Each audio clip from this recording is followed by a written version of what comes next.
भाषा बनने से पहले हमारे पूर्वज इमेजेस और ड्राइंग के जरिए कम्युनिकेट किया करते थे। दुनिया के सबसे महान थिंकर में से एक थे लियोनार्डो दा विंची। अक्सर अपने थॉट्स को ड्रॉ किया करते थे क्योंकि उनकी नोट्स बुक हमेशा स्केचेस और टेढ़ी मेढ़ी लाइनों से भरी हुई रहती थी।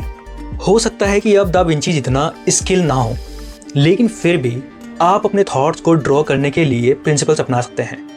ड्राइंग आपको अपने आइडिया विजुलाइज करने में मदद करती है, जिससे वो आपके दिमाग में ज़्यादा क्लियर आते हैं। आप सिंपल स्केचेस, ग्राफ्स या कार्टून कुछ भी बना सकते हैं। इससे आपके ऑप्शंस और ज़्यादा बेहतरीन तरीके से एनालाइज कर पाएंगे और प्लानिंग कर पाएंगे और आर्टिकल्स के लिए आइडियाज़ भी निकाल सकेंगे।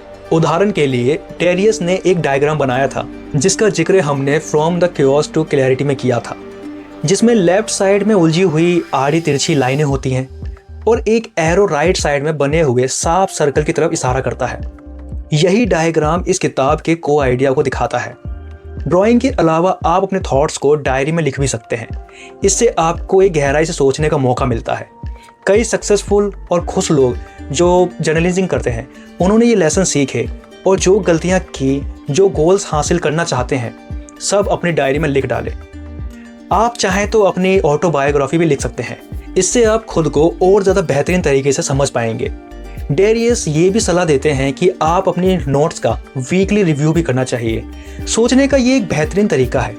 अपने नोट्स को पढ़कर आप वही गलतियां दोहराने से बच सकते हैं और अपनी प्रोग्रेस को चेक कर सकते हैं कि आप अपने गोल्स के कितने करीब हैं। इसके अलावा इससे आपके थॉट्स भी ऑर्गेनाइज होते हैं। यानी अल्टीमेटली डायरी या जर्नल रखने से आपको बेहतर डिसीजन लेने में मदद मिलती है। अब बात करते हैं मनी रूल्स की। डेरियस ने कुछ सिंपल और प्रैक्टिकल मनी रूल्स भी बताए हैं। पहला रूल, जिस चीज़ की ज़रूरत नहीं है उसे मत खरीदो। दूसरा, अपनी मंथली इनकम का कम से कम 10% बचाओ। तीसरा, कर्ज से दूर रहो। चौथा, ऐसी चीज़ों में इन्वेस्ट करो जो आपको अच्छा रिटर्न दे।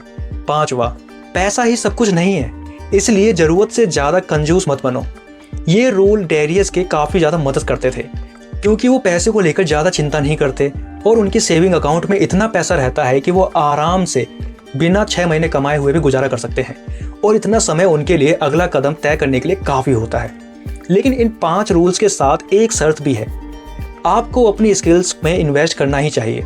इन्वेस्टिंग केवल स्टॉक्स या स्टेट तक ही सीमित नहीं है।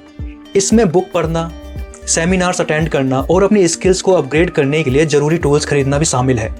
उदाहरण के लिए, अगर आप नया लैपटॉप खरीदते हैं ताकि उससे आप पैसे कमा सकें, तो वो एक इन्वेस्टमेंट है। लेकिन हर साल लेटेस्ट आईफोन या फिर लग्जरी आइटम जैसे महंगे बैग या फिर शूज़ या कपड़े खरीदना, ये सिर्फ ना ज़रूरी नहीं है। आपको सिर्फ मटेरियल चीज़ की जो चाहत है उसको कंट्रोल करना होगा और ख़ुद को डिसिप्लिन बनाना होगा।